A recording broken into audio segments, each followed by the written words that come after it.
So, ang laman naman ito mga boss is Aran tumbler.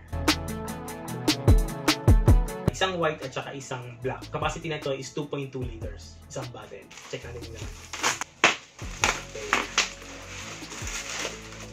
Okay. Aran, yung black. Ito naman yung kanyang white version. Ito mga boss, yung pinaka-itsura niya. Ayan. Yung pinaka-tumbler natin. So, 2.2 liters. Ayan. So, makita mo, ayan, yung pinaka-hawakan niya. Meron pa siyang strap na hawakan. Aran. 1 day, 1 bottle. Dito naman sa gilid guys, dito nakalagay kung gaano kadami na siya, like yung ml, tsaka yung ounce. Sa side na to, ayan, meron din siyang parang motivation sa'yo. Ayan, sa pag-iinom ka ng tubig. Kapag pinunom mo yan, so pag uminom ka dito, 8 AM, ayan, so let's do this. So 10 AM, ayan, great start. 12 PM, you've got this. 2 PM, halfway there. 4 PM, feeling good. 6 PM, keep it up.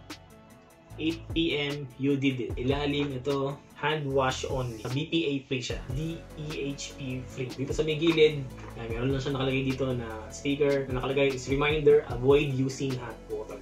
So pag tinanggal natin, pinakabunga ng tumbler mo. So medyo malaki siya. Loob ng takip, ayan. Makita mo may rubber.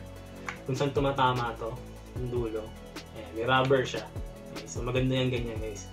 So kasi minsan, pag walang rubber, nagdilik.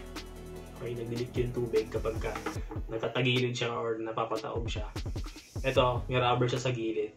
Ayan, yung makita mo yung white na nandito sa may gilid niya. Yun yung tumatama dito. So maganda to guys. Pinakaibabaw niya, ito open mo lang siya. Mataas. Yun. So kasara, baba mo lang, maglalak na yan. Yun. So lock na yun. Medyo malaki din yung pwede mong pag-inuman. Pag-inom ka na ng tubig. Ito. Ayan. Tapos, yung nilagay niya dito sa ibabaw is rubber din. Kumuha na rin ako ng isang white. Pagka may kailangan ka na gusto mo ay medyo clear yung nakikita mo ng maigi yung laman. Kumuha ako ng tubig. Kaya makita niya dyan para malaman natin kung talagang hindi siya maglili. Check natin guys kung tutulo nga ba siya.